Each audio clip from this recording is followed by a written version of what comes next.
Shalom Ouvracha, j'avais prévu pour aujourd'hui de faire une vidéo sur la pratique d'Ordéa consistant à retirer ses chaussures avant d'entrer à la synagogue, puisque j'avais précédemment parlé des positions des pieds pendant la Hamiza et des 3 pas en avant et après la Hamiza.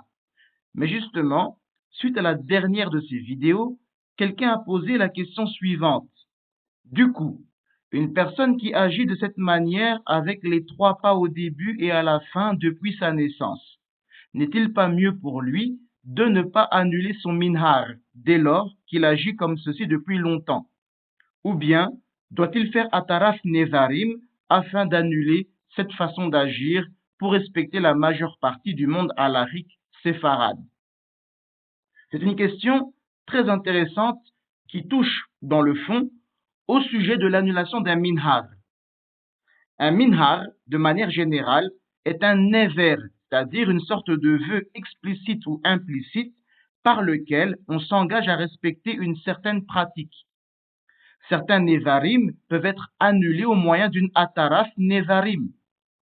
Nous allons nous demander quand est-il possible de procéder à une ataraf nevarim pour un minhar que l'on ne souhaite plus suivre, et quand est-il possible d'arrêter de suivre un minhar même sans ataraf nevarim. À tout de suite.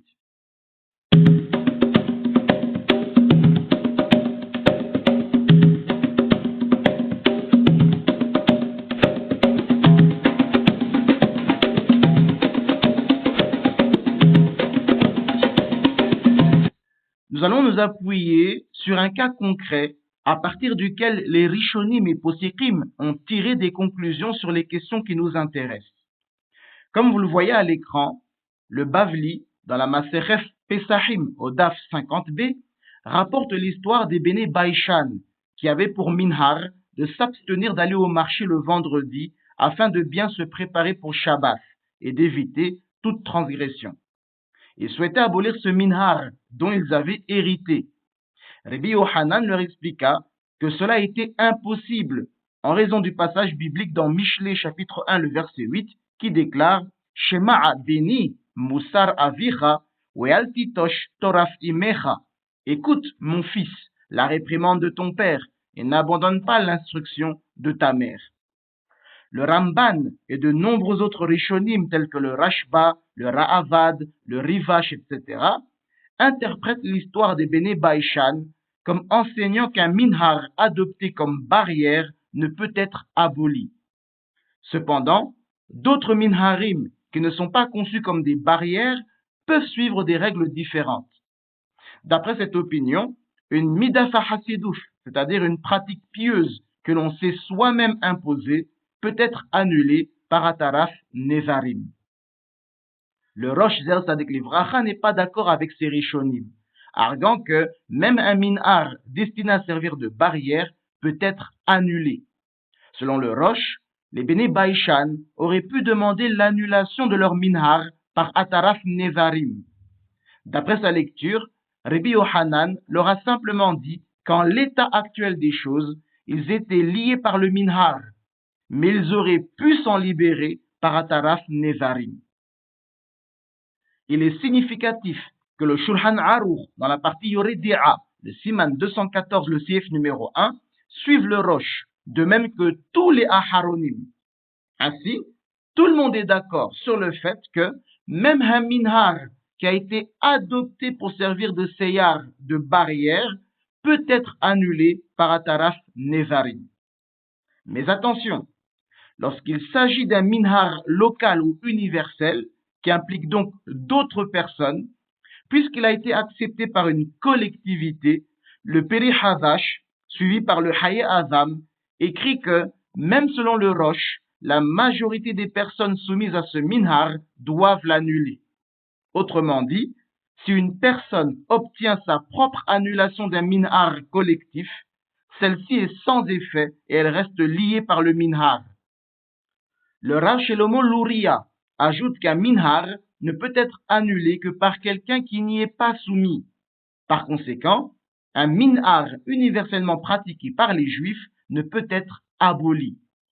Le Shach suit cette décision, de même que le Peri Havash, qui affirment tous deux que cela est clair. Ainsi, les coutumes juives universelles ne peuvent jamais être abolies.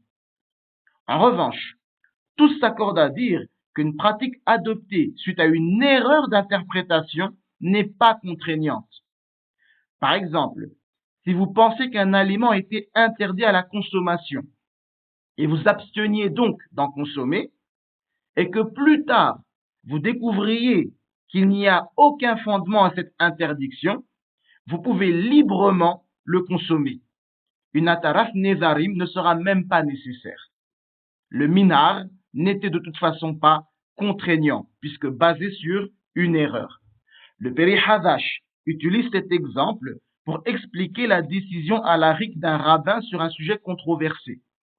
Si une mahloukef persiste au sujet d'une pratique et qu'une communauté suit un point de vue particulier, peut-elle en adopter un autre?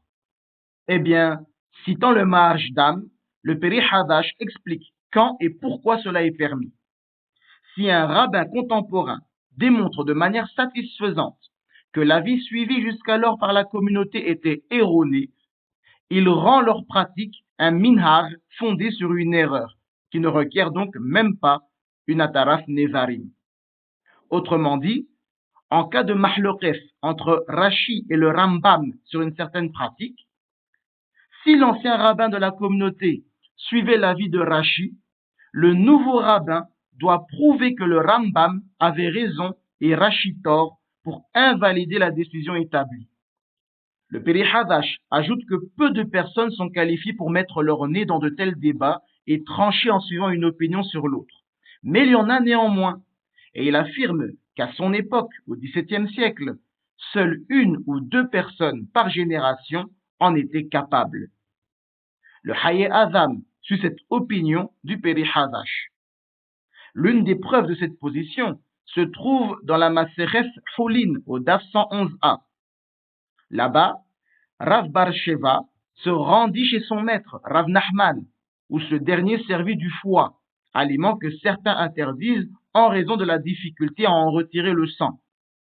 Lorsque les domestiques ou d'autres invités informèrent Rav Nachman que son talmiz refusait de manger du foie, suivant ainsi l'avis mahmir de la communauté, Rav Nachman leur ordonna de le lui faire avaler de force. Au lieu de respecter le fait qu'une divergence existait, Rav Nachman fut sans pitié pour son talmiz, car il avait statué sans équivoque que la consommation de foie était permise, dès lors qu'il était correctement préparé. De là, nous voyons que lorsqu'il existe des divergences d'opinion, nous ne sommes pas tenus de toutes les prendre en compte ou de toutes les respecter, et que si l'on estime qu'une position est plus cohérente qu'une autre, on peut la suivre. Et ainsi, si un ancien rabbin avait poussé une communauté à adopter une certaine position sur un sujet faisant l'objet d'une divergence, mais que par la suite, le nouveau rabbin de la communauté leur démontre que la position inverse est meilleure, la communauté pourra changer son minhar, même sans ataraf nezarim. Jusqu'à présent, nous avons parlé d'adopter une coutume. Or, la majorité des minharim d'aujourd'hui sont des minharim hérités des générations antérieures. Le Maharj Dam soutient qu'on ne peut annuler un minhar reçu. Seuls ceux qui l'ont accepté peuvent l'annuler, car eux seuls connaissent la véritable raison de son adoption. Les générations suivantes qui héritent de cette pratique doivent la suivre. Il s'appuie sur l'exemple des Béné Baïchan, qui selon la compréhension du Ramban et d'autres, n'étaient pas autorisés à annuler le minhar. Le Peri Hadash est d'un avis contraire. Il affirme que l'héritier possède le même pouvoir que l'initiateur d'un minhar. Si celui qui accepte un minhar peut l'annuler, ses descendants le peuvent également. Sur ce point, il suit l'avis du Rosh, selon lequel les Béné Baïchan auraient pu annuler leur minhar, mais la question était de savoir s'ils devaient la suivre en l'absence d'annulation. Le Peri Tohar adopte une position intermédiaire. Lorsqu'une personne accepte une pratique avec l'intention explicite que ses descendants la suivent, ce minhar devient alors contraignant pour ses descendants. Autrement, en l'absence de cette intention explicite, Le minhar constitue une obligation personnelle, mais que ses enfants ne seront pas tenus de respecter. Il reste un dernier point à clarifier. Qui ou qu'est-ce que Baishan? Le Peri Hazash explique que Baishan est une contraction de Beth She'an, une ville d'Israël qui existe encore. Selon cette compréhension, les habitants de cette ville, les membres de Beth She'an, ont consulté Rabbi Yohanan au sujet de l'abandon d'un minhar local. Le Peri Tohar est en désaccord et suppose que Baishan était un nom de famille. Selon cette compréhension, les membres de cette famille ont interrogé Rabbi Yohanan au sujet de leur coutume familiale et non locale. Cette divergence d'opinion quant à savoir ce que représente Baishan a de nombreuses ramifications pratiques. Ainsi, selon le Peri Hazash, qui lui souscrit au fait que Baishan serait le nom d'une localité, une coutume locale est contraignante. Tant que l'on est lié à ce lieu, on doit suivre ses coutumes. En effet, une Mishnah qui apparaît dans la Maseref Pesachim au DAF 50a et que vous avez à l'écran stipule que celui qui vient d'un lieu ayant un minhar spécifique doit le respecter même s'il séjourne ailleurs. La Gemara sur cette Mishnah, qui apparaît au DAF 51a, ajoute que si l'on s'installe dans un lieu, on devient membre de cette ville et on adopte ses coutumes. Par conséquent, si vous vivez dans une ville qui suit un minhar dont vous ne voulez plus, vous pouvez déménager dans une ville qui suit des minharim contraires. Toutefois, cela n'est possible que si le nouveau minhar contredit celui de votre ancien lieu de résidence. Le nouveau minhar prévaut alors sur l'ancien. En revanche, si vous déménagez dans une ville sans minhar standardisé, ou coexistent au sein d'une même communauté des personnes aux coutumes diverses, eh bien alors à ce moment-ci, aucune nouvelle coutume ne peut remplacer l'ancienne. Vous devez donc continuer à pratiquer votre ancienne coutume malgré que vous aviez déménagé. Le Rav Moshe Feinstein écrit par exemple qu'il n'existe pas de coutume locale en Amérique. Par conséquent, quiconque s'installe en Amérique doit conserver ses coutumes antérieures. De même, le Rav Shlomo Zalman Auerbach tranche de façon similaire que Jérusalem n'a pas de coutume unique et que nul ne peut y changer de coutume à l'exception de quelques coutumes spécifiques acceptées par toutes les communautés locales. Cependant, selon le Peri Tohar, qui lui déclarait que Baishan était un nom de famille, il existe aussi la notion de coutume familiale. Même si l'on déménage dans un lieu où une coutume est établie, il faut continuer à suivre les coutumes de sa famille. Et c'est également l'avis du Rav Yosef Shalom Eliashiv. Le Rav Hershel Schachter explique que certaines coutumes sont familiales et d'autres locales, bien qu'il ne soit pas toujours facile de les distinguer. Il dit que la règle est que il faut suivre une coutume familiale même en déménageant dans un lieu où les coutumes sont différentes. Il ajoute donc que changer de famille implique de changer de coutume familiale. Par exemple, une femme qui se marie adopte généralement les coutumes de la famille de son mari.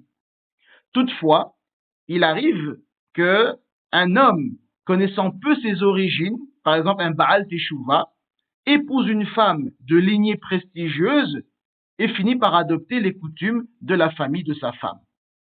Donc, en résumé, vous pouvez abandonner une coutume si, premièrement, elle relève de la catégorie des coutumes erronées, deuxièmement, si elle repose sur une décision halakhique antérieure et qu'un Talmid Chacham de cette génération a tranché contre cette pratique, troisièmement, si toutes les personnes ou la plupart des personnes soumises à un minhar l'annulent formellement, ce qui est impossible pour une coutume universelle, quatrièmement, si vous déménagez dans un lieu où prévaut une coutume contraire, à l'exception des coutumes familiales, et cinquièmement, si vous changez de famille.